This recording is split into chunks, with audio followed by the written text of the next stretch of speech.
Good evening, everyone. Thank you for joining us tonight in the first session of the new series, DardaCHAT, by the Arab Culture Club. My name is Reem Fayyad Abdel Samad, and I'm a founding member and the president of the Arab Culture Club in New Brunswick. And I'm also a proud member of the local New Brunswick band, Arabica, dedicated to sharing classical Arabic songs. So for those of you who are not familiar with the Arab Culture Club, it's a not-for-profit organization established a year and a half ago on a mission to provide an environment that encourages all those interested in Arabic language to experience and share Arabic culture, language, history, and heritage as a beautiful element in the Canadian fabric. What is DardaCHAT? In Arabic, the word dardasha means a friendly conversation or an informal chat. In plural, it becomes DardaCHAT or DardaCHAT. Hence the name of this series, which is all about informally sharing with you our rich Arabic culture and heritage and in its various forms. We invite you to share your questions and comments in the comment section, and we will try to respond to them during the chat tonight. So tonight I have the pleasure to be joined by pianist and writer, Pierre-André Doucet. Hi, Pierre. Hi, Reem. How are you? I'm good, thank you. Thank you very much for being with us tonight, Pierre. Yeah, it's my pleasure. So Pierre-André and myself, we share the connection to the amazing Fry Festival, as he currently is the interim executive director, and I sit on the board of directors of the organization. And we also share the passion for music, which is all what we're going to talk about tonight. Pierre-André holds a doctoral degree from l'Université de Montréal. He was recognized by CBC Radio 2 as one of the best Canadian classical musicians under 30 in 2015. He's the co-artist director of Barachois Summer music since 2012 as well. So music is a universal language, and it is tonight our pleasure to be sharing with you an amazing ambassador for the Arabic music in Canada, the Canadian Arabic Orchestra. Let's watch this little clip first.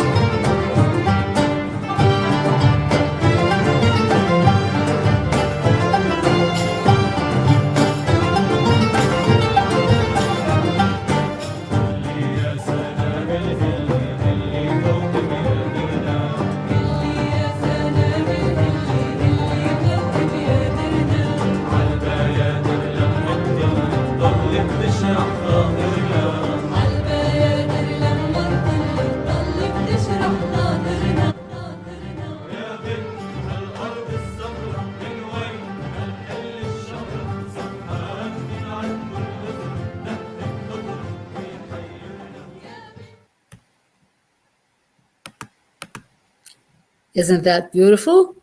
It is, yeah. It is. So we will get a chance to explore more of this music tonight. So let's welcome tonight our guest, Wafa Al Zaghal, CEO and founder of the Canadian Arabic Orchestra. Welcome, Wafa. Thank you so much. Thank you, Reem, and thank you, Pierre, for this lovely invitation.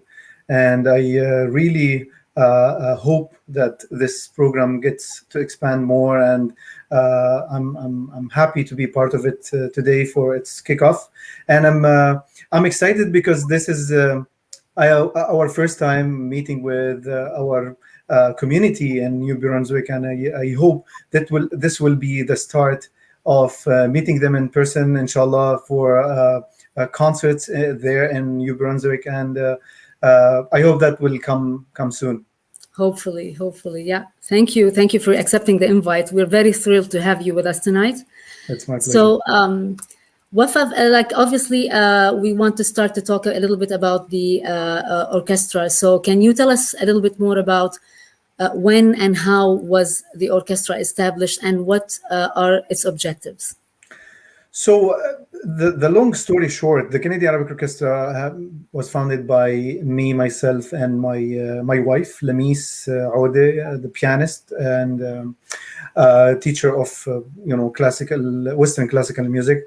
And actually, the idea was started back home in Jerusalem, where I met Lamis, and we thought that we need to have something to build bridges between the two different cultures that we represent, because I am a qanun player, and the qanun is one of the main instruments in the Arabic music, and the piano is the ambassador of the Western classical music. So we thought of merging our efforts and combine our work to showcase the similarities and how beauty to mix those two cultures.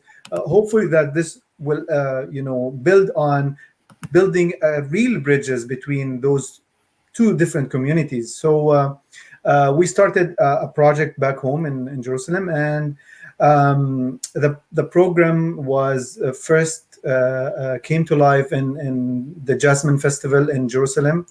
And when we moved to Canada, by the way, Lamis is a Canadian by birth. And when we moved to Canada, we decided to continue our journey and to start this amazing project where we combined 4 or 5 musicians. We started in 2013, just few months after we landed in Canada. We started our first performance, and it received a lot of acceptance from the community and encouragement, which make us proud of what we are doing and the goals that we are setting for this group.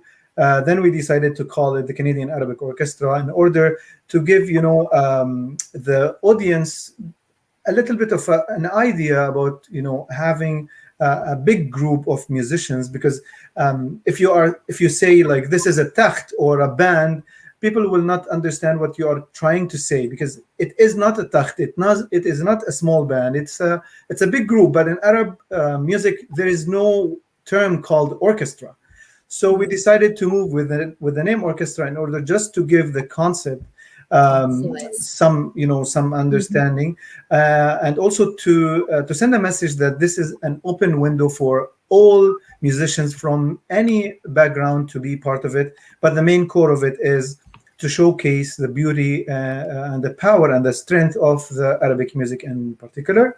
In 2015, we registered it as a not-for-profit, and 2019 we were glad that the orchestra have been accepted as a charitable organization.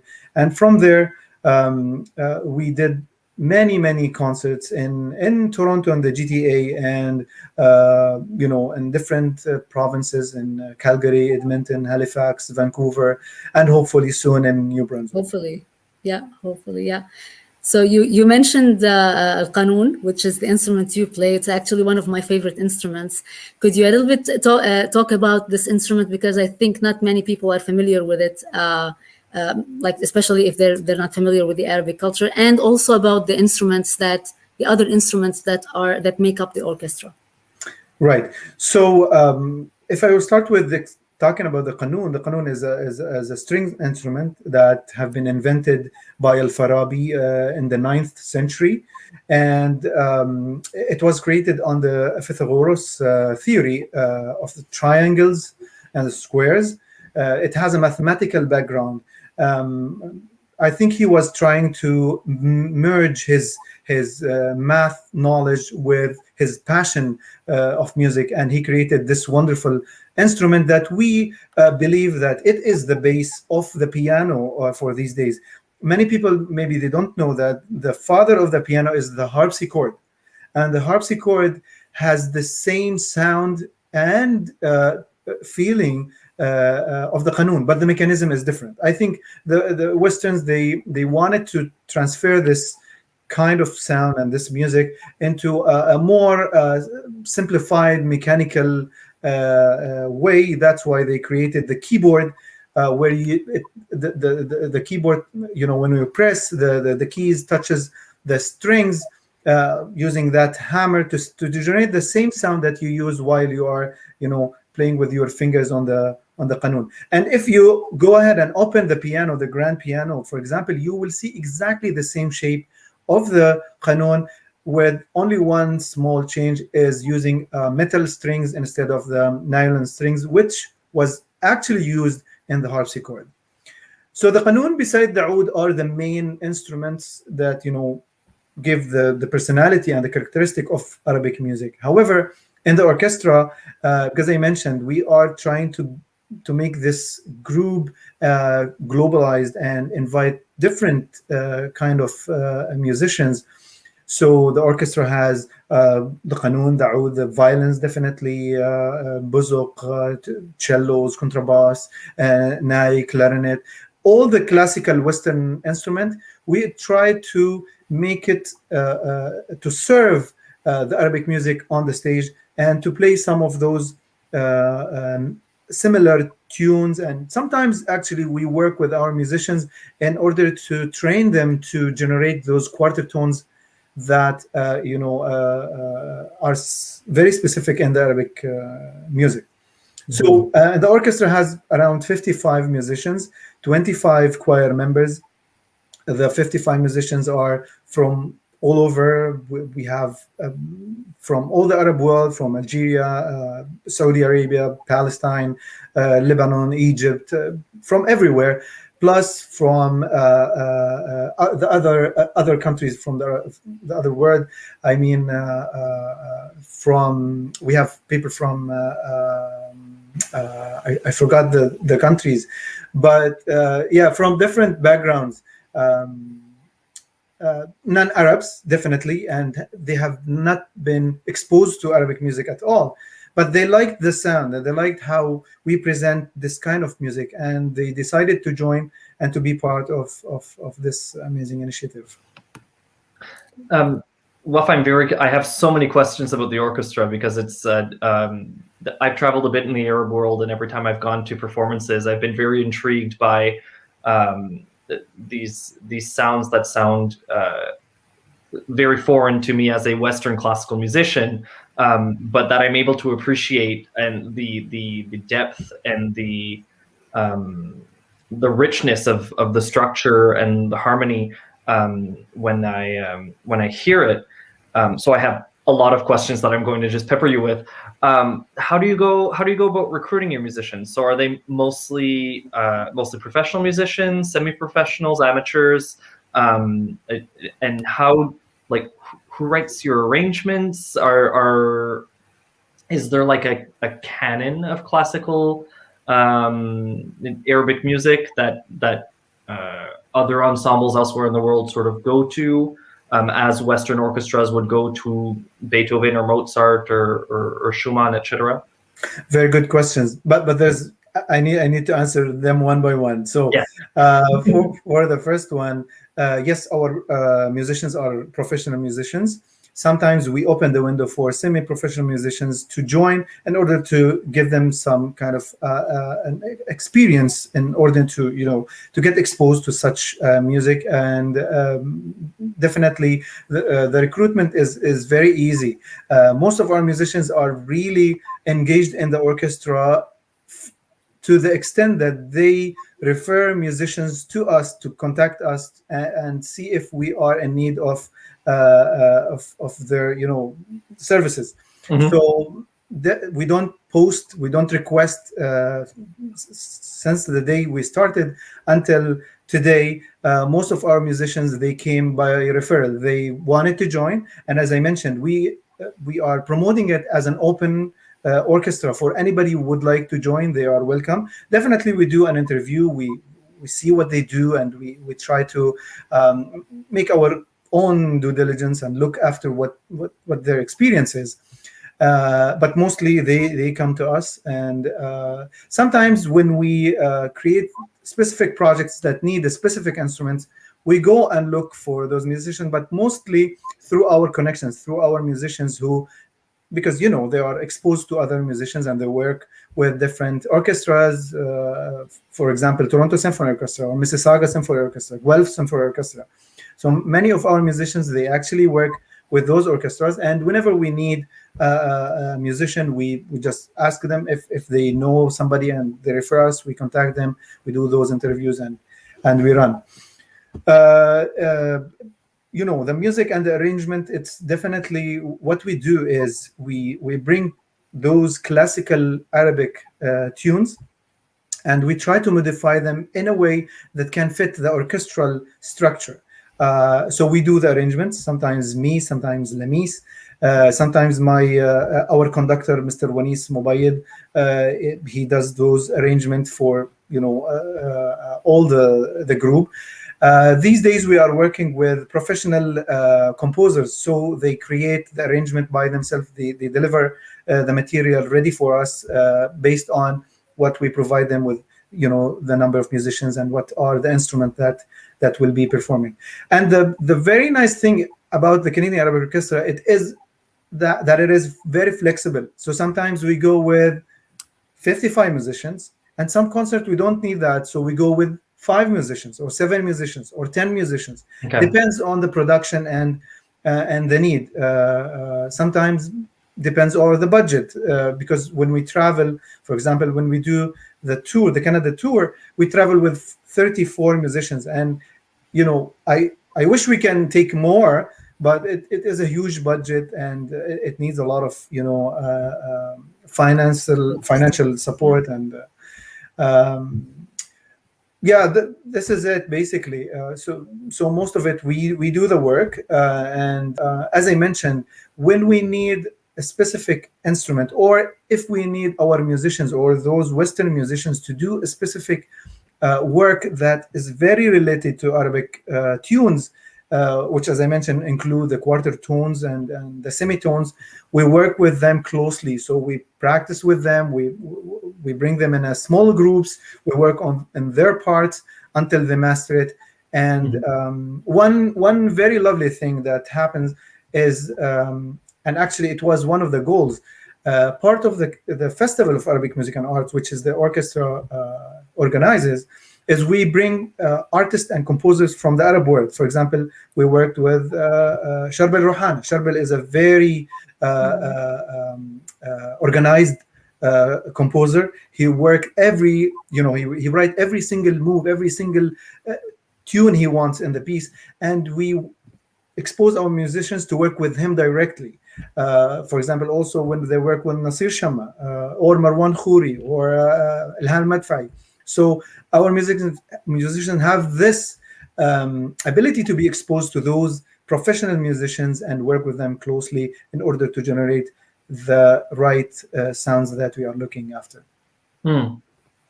It's really fascinating, and it's so interesting to see how quickly you've been able to build an organization with such breadth and such ambition. I was wondering if you could speak to us maybe about how, what the first few years were like in forming this ensemble, because you don't start an orchestra with 80 musicians overnight and everything gets off the ground. So I was wondering if you could talk to us about these first few years and maybe what the biggest challenges were in putting this together.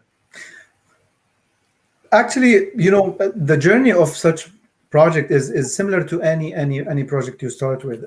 Always there's a struggle, always there's challenges. But what makes all of this easy is the passion and the belief that we get from the community, from the musicians, and from everybody who works with the orchestra. So now the orchestra have been there for 7 years. We feel like we still need to do more steps even to reach our goal. We did not yet reach our ultimate goal. However, the first few years were very hard to provide the needed funded for your projects, and in order to bring all these musicians, and I think the logistics wise, or the logistics issues are very big, to book a venue and to promote such an event where you need 1,000 or 1,200 audience to attend your concerts. It needs a lot of funding.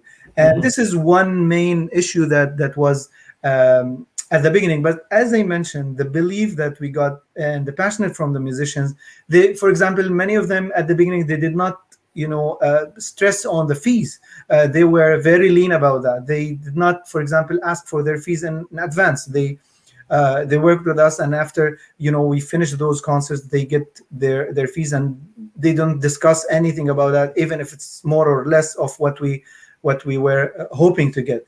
So yes, getting into the music scene and the Canadian music scene is not easy. We're trying to reach not only the Arab audience, also we are trying to get non-Arabs to know about Arabic music and to come to our concert. Try to attract them, how to promote your event, and what are the messages that you send to them in order for them to get jealous and say, you know what, I want to go and attend this concert. This is something nice. I want to see what is the Arabic music, especially that we have this static image about Arabs, and what the media always promote: terrorists, killing. Always we are looking after just killing each other, and the media and how it promotes Arabs in general. So fighting all of that in order to say, no, guys, we have 1,400 years of culture. We have a very rich music, and you need to come and attend and see what we have. We have love, and our music is filled with love and hope and happiness. So this is a big challenge in order to be able to reach to those audience and get them to come to you. But definitely, step by step, insisting and trying and keep trying was the key for us to be actually been invited by a very famous festivals. The Luminato Festival is one of the largest festival in Ontario.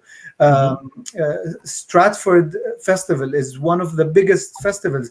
They invited us, and we did the opening, and it was an amazing concert to be able to say, yes, we are Arabs. We are part of this community. We have something to say. We are not only consumers of culture. We have something to bring to the table and to showcase. And this brought pride to our community, who felt like, yes, we need to support such initiative because it actually reflects a new image about Arabs, and to get people to know us from different angle that the media is always promoting. And that's really, give us a big push.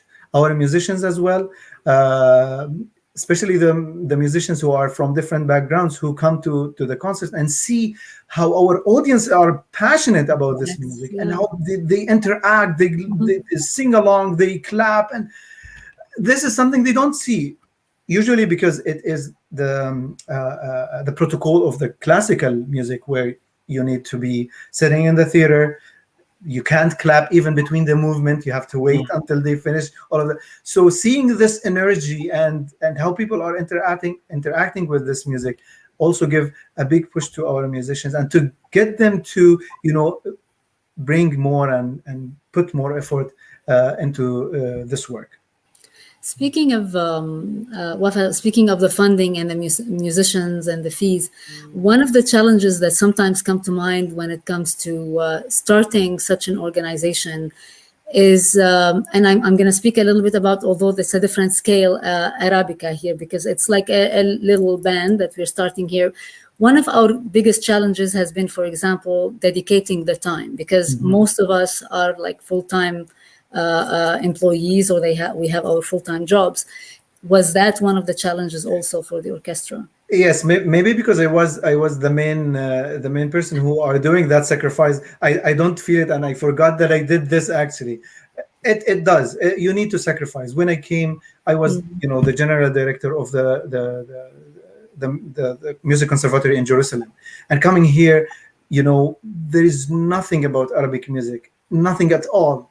So I was, on that intersection where whether I need to look for something to feed my family or to feed my soul, and I thought, no, it needs to work on both. So I was lucky with having Lamis beside me, who dedicated most of her time for teaching and to bring food to the table. And I was fully focused on working on the orchestra, make it grow up a little step by step.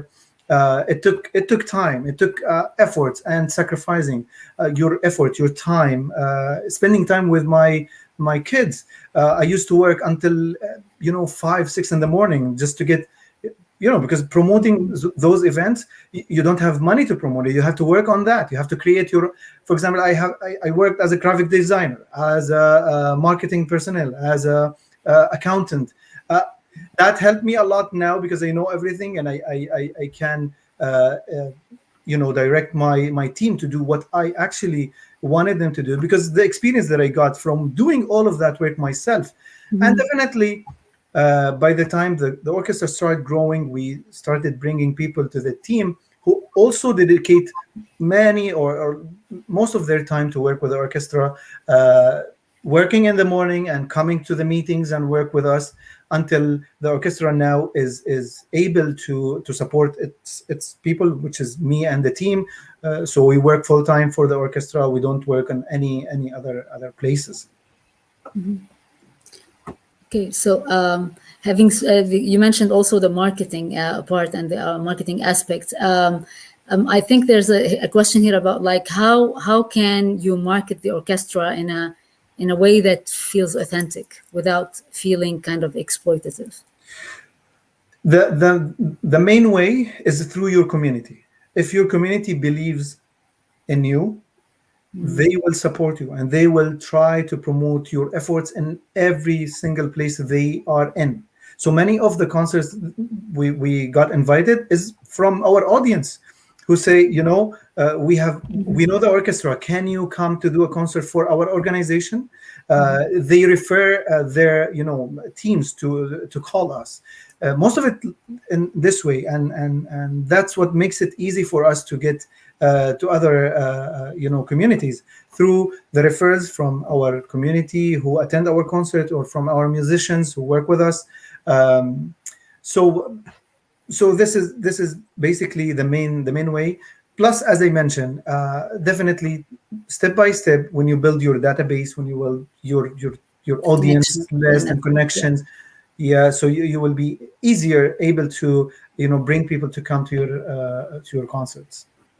Great, yeah.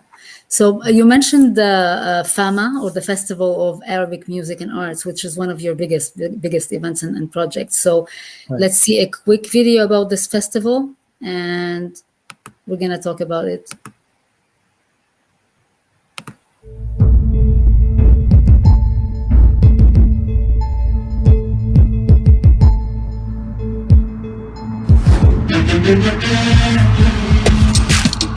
Festival of Arabic Music and Arts.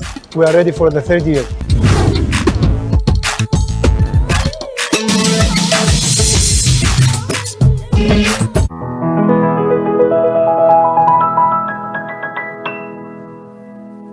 Concerts, art galleries, plays, stand-up comedy, and a special performance by children.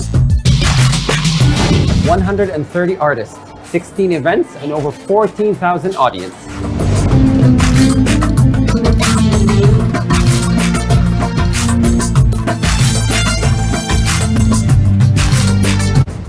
مع الأوركسترا الكندية العربية Festival of Arabic Music and Arts. لاقونا بتورونتو. FAMA, I just can't wait.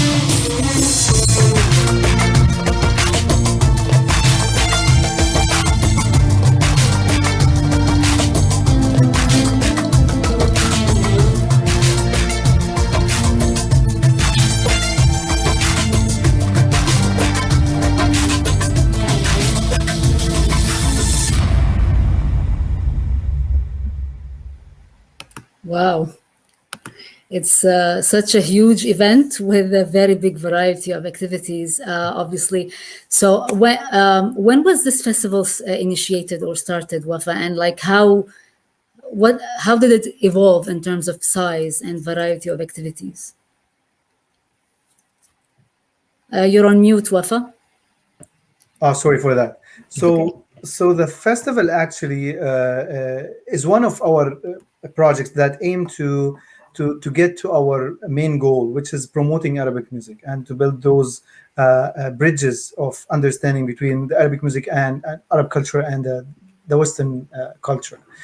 So we started this initiative after 3 years of operating by ourselves, doing our own concerts. So we thought, we need also a hand from our, classical musicians and artists from the Arab world in order to help us in delivering our message. And we thought to start, bringing musicians from the Arab world in order to showcase different styles of music, different than what we only promote. So we started in 2017. And we started on a small scale, having just 7 concerts. And then year by year now, the festival invite musicians from all of the Arab world for 14 concerts, starting from end of October until mid-November. We do 14 concerts plus the side projects. For example, the galleries who runs all throughout the festival. Some plays that runs more than one time during the festival, 2 or 3 times, in order to give people chance to come and attend those plays. Show movies that has this specific message about culture, about music, about art, about Arabs and how they have this rich culture. So now the festival finished its 4th round, but unfortunately it was a virtual round. We did it on a small scale, but at least we wanted to keep in touch with our audience and to try to relieve them of all this pandemic that happens throughout last year. So we did it on a small scale. But we are happy and ready and trying our best to be ready for the next round where we hope to go back in person and to bring those artists and musicians to be with us on the stage. Yeah, honestly, one of the interesting things about like COVID-19, like as a silver lining, I would say, is because it pushed you to go virtual. People like us living in like outside Ontario and Toronto were able to experience some of your activities and events online, which was also a plus to us. So thank you I'm not going to say thank you for COVID, but like that was kind of a benefit. Yeah, it's the benefit also for us because we got to know you guys. And I heard about Arabica actually by looking, in the social media, and you guys are doing a great job. And I'm looking forward for some kind of a collaboration together because we wanted to reach to our community all over Canada. We tried to start with those spots where we feel the Arab community is a little bit more condensed, that can, the financial aspect of it can be covered. But definitely New Brunswick is on the map, and we hope, soon we work together and do joint concerts. Yeah, hopefully. We look forward to that. So, and again, I think one of the things that when we look at the repertoire of the orchestra in general, we see a lot of exposure to even different cultures. So you've tried to create some fusion of music between Arabic and indigenous music and flamenco and Spanish music. How did the community perceive that kind of a fusion in terms of experience? If we are talking about the Arab community, because they have that trust in our productions and because they have attended our concert before and they know the level and the quality of music that we bring, so they come with no questions. And many of the concerts that we promote, they go sold out even maybe a month or 2 before the actual concert day. For the non-Arab, actually this is the mandate of these productions, is to bring those communities to come and see the similarities between Arabic music and the music that represent them. For example, when we work with the indigenous, we try to invite as much indigenous people to come and attend the concert, and we try to do that merging between the Arabic music and the indigenous, which is something very hard, because and indigenous music is based on rhythms and the power of the sound. It does not have this internality or a fixed internality. So it took us a long time to form this project, but it was very successful, and we are very happy of the outcomes. For example, the Greek community were very appreciative of having this collaboration between the orchestra and the Greek musicians. Same with the flamenco, Spanish people, Spanish community. They attended the concert and they were happy, and they actually shocked that we share a lot of similarities between Arabic music and flamenco and Spanish music. So yes, they like this kind of collaborations, and it actually bring that concept to life, that we are promoting bridges, bringing people together, building those bridges of understanding and cross cultures. A point here that comes to mind is the term, and sometimes I get asked that question as well, is the terms Oriental and Arabic music. So some people, the terms can be used interchangeably sometimes. So can you share about, like, what's the difference between Oriental and Arabic music? Yeah, when you say Oriental music, is you are talking about the whole Orient, which include China, include other cultures, India, for example. So the term Oriental is a little bit wide than the Arabic music. So that's why we try to make sure that our message is very clear. Actually, many people, they came to us and say, why you're calling it the Canadian Arabic Orchestra? Why not? It should be the Canadian Arab Orchestra. And we try to say that, no, it is not the Canadian Arab Orchestra. It is not Arabic Orchestra. It is a Canadian organization that aims to promote Arabic music. That's why it is the Canadian Arabic Orchestra. So those terms can get different faces, and we try to make sure that the correct message delivered to the audience and to the public. This is great. And I like also one of the things that we've noticed in some of your activities is that sometimes you also blend the music with even other forms of Arab arts and culture, like calligraphy. Also, you try to cater for in multicultural celebrations, like even bringing around different bands or dance troupes from around the world. So how did you feel that resonated with both Canadian and Arabic? I guess it's all more or less the building bridges, as you mentioned. But which kind of, if you think about all of the activities you've been doing, which ones you felt were like the most interesting for the Canadian and the Arabic community? Yeah, if we are talking about the community as a community, definitely the multicultural folk celebration is one of the biggest events that they enjoy, because they get to see different cultures, different folk groups come together, performing under one umbrella, which is the multicultural folk celebration. They got to see these cultures coming, to perform for them, and this is something they have not experienced before. Especially that we focus fully on the music, because many organizations, they do festivals, and when you talk about festival, you are talking about food and maybe some selling of merchandise or crafts and do different activities. However, the multicultural folk celebration is fully dedicated for music and only music. When I say music, definitely dance is part of it. So this is very important project that we do in the summer, every summer since 2018. We bring those different cultures together, and they perform together.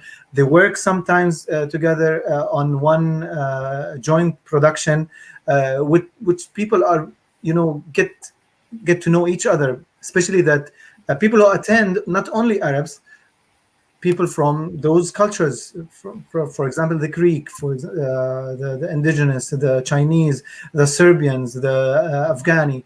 So all of them come together to watch their group to perform when they are performing, and by default they see the other performances.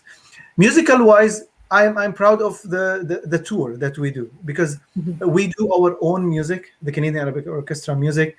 We take our team and musicians and choir to tour and showcase our richness and our culture to the Arab community in different cities and different provinces. But at the end, the biggest and the largest project is the festival, where you bring musicians and artists from all over the world to work with us as an orchestra. Sometimes they don't. Sometimes they bring their own bands and work with their own musicians, but definitely showcase the Arabic music is the goal, and in whatever form we are happy with it. For example, Nasir, he chose his musicians to participate. We brought musicians from Vancouver to work with him. For example, four Syrian guitarists who worked with him on a very exciting project, and it was an amazing production. The people they enjoyed and liked. Okay, great. So Wafa, you present. You must be working all day, every day, if you're presenting not only a festival but also a series of concerts in Toronto. You're organizing tours. I've been told also that you founded a conservatory to teach Arab music through the orchestra, or I'm assuming with orchestra members. How does that work? Are you teaching mostly to younger students, to adults, what role do you think that plays within your organization, but also within the community? So one of the goals is the education, and our goals is educate the audience. And actually, at the start and until now, when we go and do our own productions, we try to talk about the music. What is the forms that we use? What is the longa? What is the sama'i? What is this rhythm? What is this maqam? And why we use it there? And sometimes a small story about why the composer wrote this specific music, and what is the story behind that. So the educational part is very important in our performances. But we wanted to take it to a different level. And actually, one of the main things that you need to sustain your project is to feed it with new bloods and new musicians. And what is more easy and lovely other than bringing musicians from younger generations, from your community, and actually other communities who would love to get exposed to Arabic music, and to teach them the way you want them to be trained. Because not all of musicians in the Arab world, they perform the classical music. Sometimes they are turned to a hip hop or a jazz, but you need those classical musicians to be present at any time. And actually, those seeds now are forming the Canadian Arabic Youth Orchestra, which is part of the Canadian Arabic Conservatory, which we started in 2016. As I mentioned, to feed the orchestra with new blood, with people who trained under our supervision, our musician supervision, and our vision for them to be trained as a classical Arabic musician. So we have now around 200 students from different backgrounds, from different age categories. We have students. I'm one actually. Reem, it was a pleasure for us to have you. I was taking vocal training lessons at some point in time. Yeah. Right, and actually not only in Toronto, we have, as Reem, one example from New Brunswick. We have a student from Saudi Arabia. We have from the US. We have students from Calgary, Ottawa, and Montreal. So it was a great achievement with the conservatory, especially that you are showing the people that Western instrument can be dedicated to work for the Arabic music as well. And people they like that because they want their kids to learn piano, but they want them to play Arabic tunes. You know? Yes. Nobody offer this type of training, and at least in Toronto or Ontario, or guitar. They don't have that in any music school here in Ontario, for example. So we have a niche market that nobody has, and people are very interested, especially when you talk with the parents. They say, you know what, I want my kids to inherit their culture, to stay in touch with their art, with their music, and seeing people 10 years old singing Kulthum Enta Umri or Alf Layla wa Layla. What a joy! This is real classic songs. Exactly. Once before we started the school, I went with Lamis to what they call, I think, talent show in one of my kids' school. And I was looking at the audience, and most of them are Arabs. Many of them are Arabs. And when you look at stage, people from China, they play their own, folkloric instruments. Indian people, they bring their own instruments, the sitar or whatever it is. The Western students, they bring the clarinet and the violin. But you look, most of the audience are Arabs. So where we have oud, we have qanun, where all of those. And that was basically another motivator for us to start this initiative. And now we see our our students perform in those talent shows, bring their qanun, bring their oud, and people start to asking them those questions. Oh my God, what is this instrument? How you play that? And they come to us and say, Wafa, they ask about. The parents are very happy with that because they see the reflection of the culture and the music on their kids, which is something they wanted their kids to have. Plus, definitely to get them mixed with other music cultures. So we say, yes, we want our kids to know hip hop, to know Western classical music, jazz or whatever, but also we want them to have their music present in their personality and their identity when they talk about themselves, and this is a plus for them. Mm-hmm.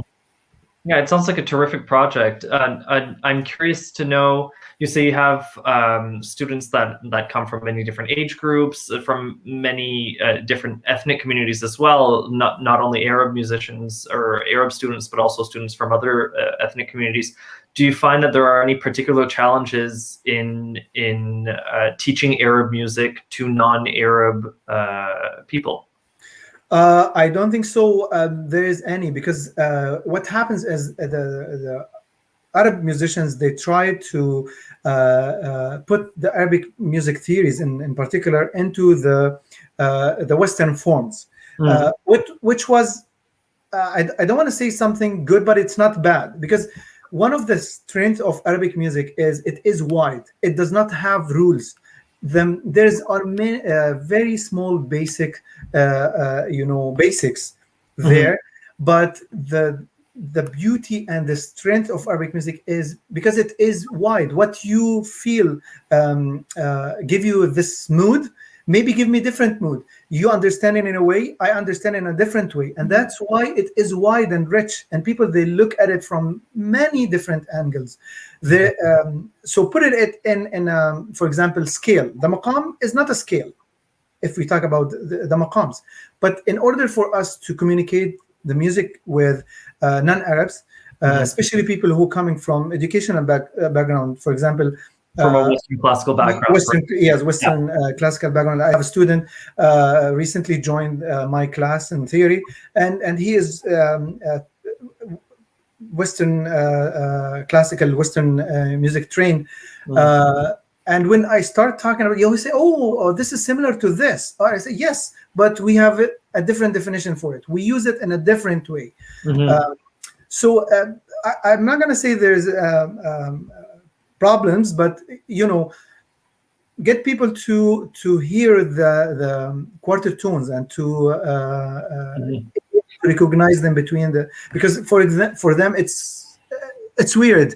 Of course, we're as Western classical musicians, we're not trained to hear that, or we're trained to hear exactly quarter tone, but we're trained to understand that that's off and that we have to correct it to the semitone above or below. Exactly, especially when they when they play an instrument, they say, "Oh no, this is when I do a mistake, I do this." Is it okay? So this is it. I wanted to do the mistake because this is the correct intonality for the Arabic music. So and people get fascinated by Arabic music because when they see how wide it is and how it can have different faces. When I describe to them, for example, it's okay. When I describe to them the Arabic scale and how do we have 9 different tones inside one note. How that come? How can you recognize those different tones? And I say it is by training, and it gives different colors, different moods. It's not only the basic moods, the happiness, the sadness, the excitement. There are many different moods that Arabic music can give the audience while using those quarter or semitones that we use. Interesting. Thank you. I guess like the video kind of scooped what I wanted to ask about. It's just the Canada tour. You mentioned the Canada tour, which is definitely an interesting way of bringing your own production, kind of your own work to different parts around Canada. I'm just going to share this little video for people to get a sense of what we're talking about here.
It's a very short video. It has lots of richness in it. Hopefully, New Brunswick would be added at one point in time. Inshallah, with this Canada tour, hopefully. So, reflecting on all of this, Wafa, what are the avenues for the orchestra? Like, what are the plans in the future? There's for us, as I mentioned, the limitation is the sky. We don't have limits on to do anything. So we started a new project now to build our own home building, which will have 3 different big size venues, 1,500 seats, 800 seats, and 500 seats, because we have a little bit of a challenge because the community here is growing very fast, and there's not enough facilities that can host all of our productions and events. And that's why we decided to go and build our own building. It's going to be a very huge project that will take around 7 to 10 years until it comes to life. We hope also to copy this building to different provinces, different cities, which will take a lot of time and effort. Also, we have been invited to go in a tour to the Middle East.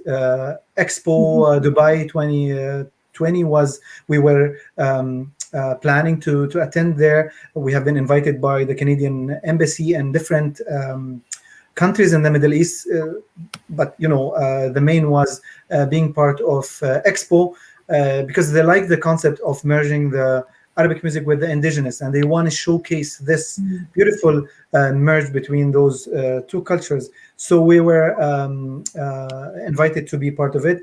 It was, postponed because of the pandemic, unfortunately. But now we are reinitiating the wheel, and we have been contacted by the organizers who represent the Canadian government, and we hope we will be part of that amazing event soon.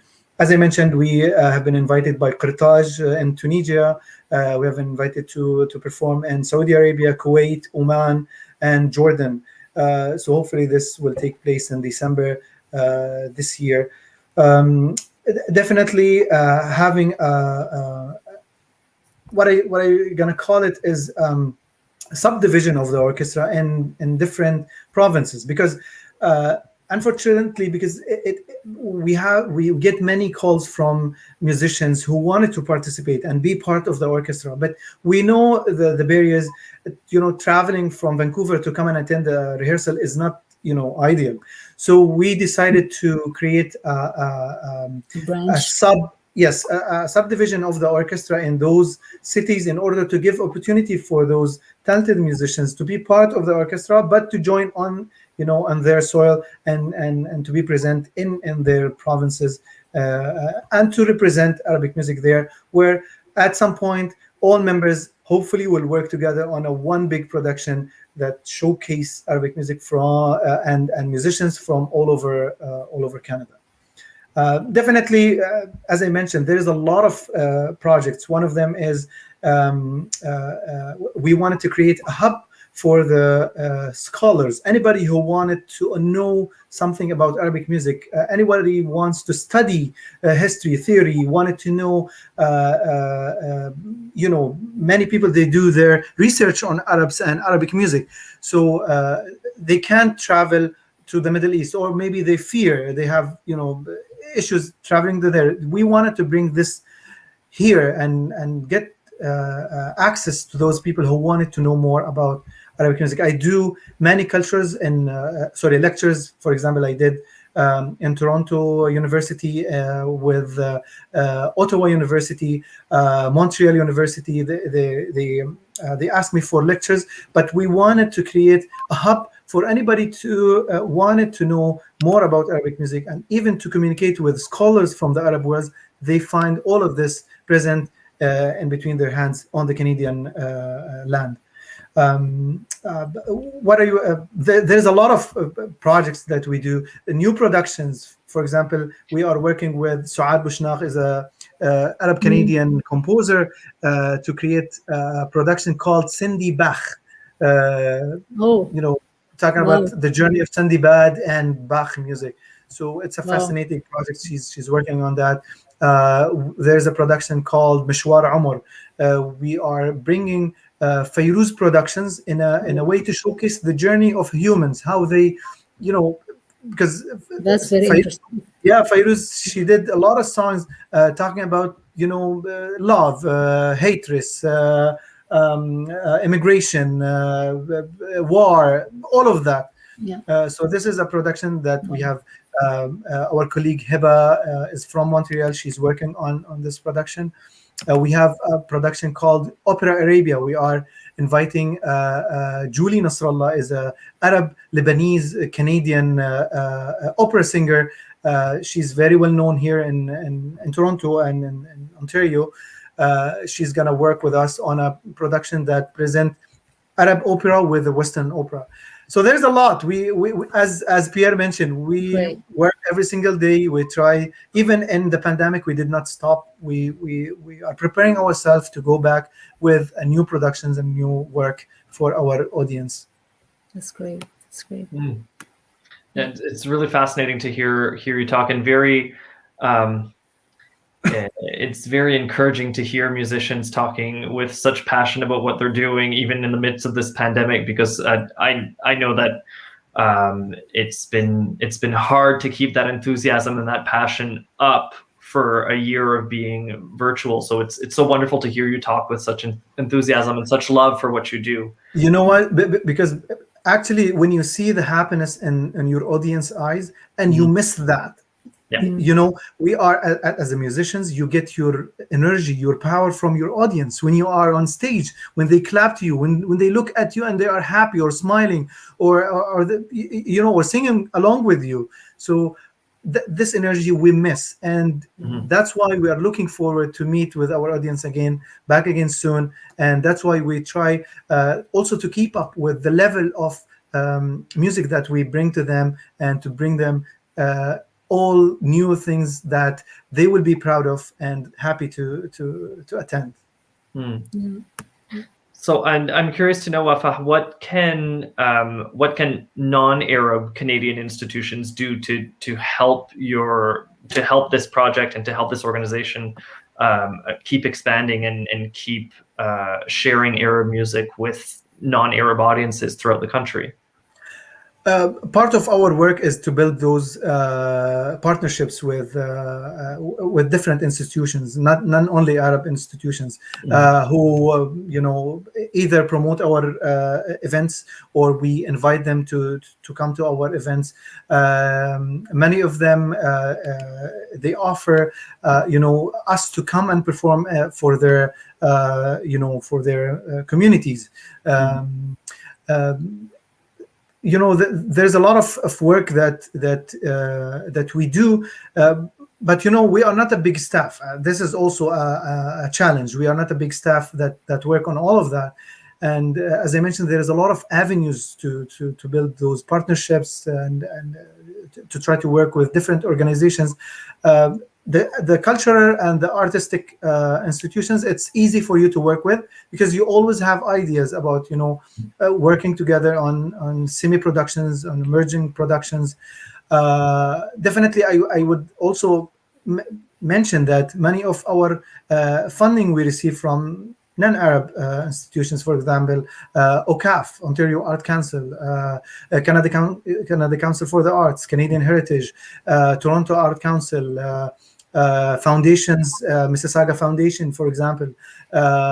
There's also Hamilton Foundation, Burlington Foundation. So all of those are non-Arab organizations who believed in our mission, and they saw the value of building those bridges of understanding between the Arab community and the non-Arab community, especially with what's happening now in the news. You know, there's a lot of hatred crimes. The other day, 4 people in London, Ontario, have been killed because they look Muslims or they wear specific costumes, right?